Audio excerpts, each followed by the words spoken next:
that Colorado Shedeur Sanders leads the Big 12 in completion percentage, 73.3, passing touchdowns, 21, and passer rating at 164.98, second in passing yards and counting for That's not Shedeur bad. Sanders. That's not bad. That's not bad right there. And I think after this performance this week and, just overall and just seeing everybody else there and, the progression from last year to right now, already being bowl eligible, we're seeing the push now for Shedeur Sanders to be in that Heisman talk with a guy like Gabriel, Travis Hunter, and the running back Jency. Yeah, and that was the article I wrote today. Was it was a big topic after that game on Saturday. That it was in the press conference. People were asking, why is Shedeur not in the Heisman conversation? And so I wrote about that today. And I went and actually did a lot of research and looked at the Heisman voting over the previous 88 years of Heisman history, and especially the last 40 some years when they started inviting guys, the finalists to New York. And what I found is that basically, as a quarterback, for you to be a legitimate candidate is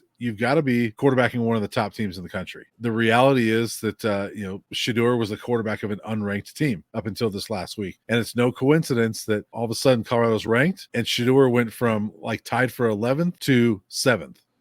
in the Heisman odds on BetMGM. So as long as Colorado keeps climbing, his chances are going to go up, because that's what voters like to see is, if you're a quarterback, winning matters a lot. And so I think as long as they keep winning, if they're 10-2, it might be difficult to keep Travis and Shedeur out of New York.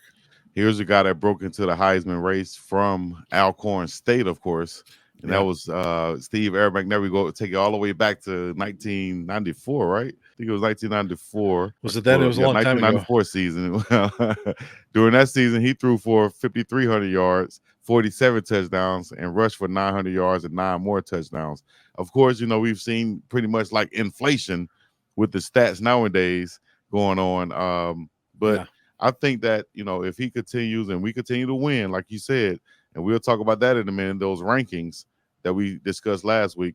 If we continue to win and Shedeur continues to put up those numbers, I think there's no doubt he'll fall within that top 5 to 6. It just depends on what the other guys do also. So you mentioned 94 with Steve McNair, when he was third in the Heisman voting, and who won it was Rashawn Salaam of Colorado. So that was their lone Heisman, was in 94. So, here we are 30 years later, and it could be a buff again. So yes, indeed. I think it's favored to be a buff right now. And they also have the poll online where you can go vote. I think Travis is leading right now at like 58%. How much does that online voting count? Do you know how much that counts in the final?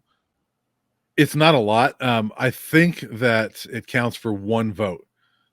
And there's like 600 and some votes. So it doesn't count for a lot. But, I don't know the number. It's 600 and something votes. I actually have one. It's a lot of media, former winners, and I don't know who else is in there, but they do have that one vote for the fans. So it does count for one, and which is not nothing, but it's maybe slim. But and we'll see what November does. But I will tell you this: if I was voting right now, it would be Travis. It would have to be Travis Hunter for me. And as long as he stays healthy and continue to play out, I think it's a no-brainer for myself. Jency is doing a great job. If he get over 2,000 yards or break Barry Sanders' record, that'd be great for him. He should get the running back award. But the Heisman Trophy, he just ran up on a different type of player, a unicorn this year, that Travis Hunter should be right there. But back to the game real quick. Like I said, Colorado took that 24-14 halftime lead and scored on 4 consecutive possessions. Cincinnati responded in the fourth quarter, 31-23, but a late field goal by Alejandro Mata don't miss extended Colorado's lead for the final score. This win marks a major step for Colorado, a step forward, should I say, led by Coach Prime, Deion Sanders, improving the rushing game with Isaiah Augusto for 91 yards and a touchdown. How important is that rushing game, being over 100 yards these last 2 games, really establishing that, and we're seeing the results as we're getting these wins, and convincingly also. Yeah. No, it's huge. And, we talked to Pat Shermer today after their practice and asked him just that very thing. And, those that watch the well-off videos, you remember after that K-State game, they set a program record with minus 29 rushing yards that night. And we saw in the well-off video shortly after that where Pat Shurmur was pretty passionate and animated at that team meeting saying, we have got to run the football. You remember that? Yeah. And what have they done the last 2 weeks is they've run the football. And, I think that message got through loud and clear. Now, I do think it helps that, Arizona and Cincinnati are not the same defensively as K-State, but I don't want to take anything away from CU because they've done a great job of running the football and committing to it. And, Isaiah Augusta has done a great job. The line's done a great job. We saw Jordan Seaton pulling on that one play, and delivering a huge block. I'm seeing a lot of different guys come through with some big blocks. And, if you look at all the runs, whether it's Isaiah or Dallin, whatever, you'll find each of those linemen at some point, ooh, that was a key block by Kareem Harden. There was a key block by, and Jordan they kept Seaton. Blocking too. Yeah. They kept blocking down the field as the running, the stuff that I love to see.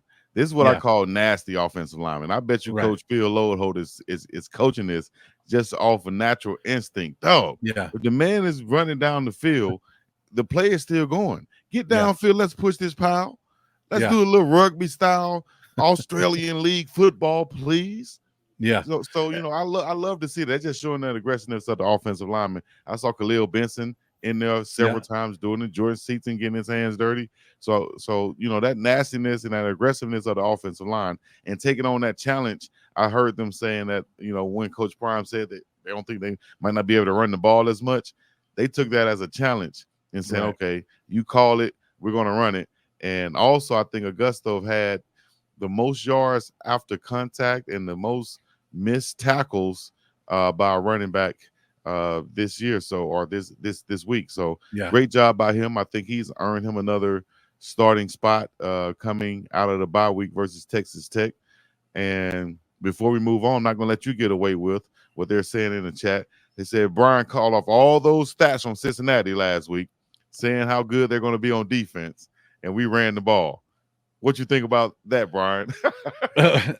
Look, what I said was Cincinnati is a pretty solid team, and they were, but I also pointed out that Cincinnati was not a great run defense, and this was going to be an opportunity for CU to run the ball, and they did. And so hats off to the Buffs. And I did say, I saw Coach Phil on the sidelines before the game.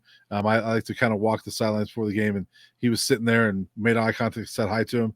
I said, "How do you feel about tonight and your offensive line?" He goes, "I feel really good." And they went out there and played a good game. So give them a lot of credit. I'm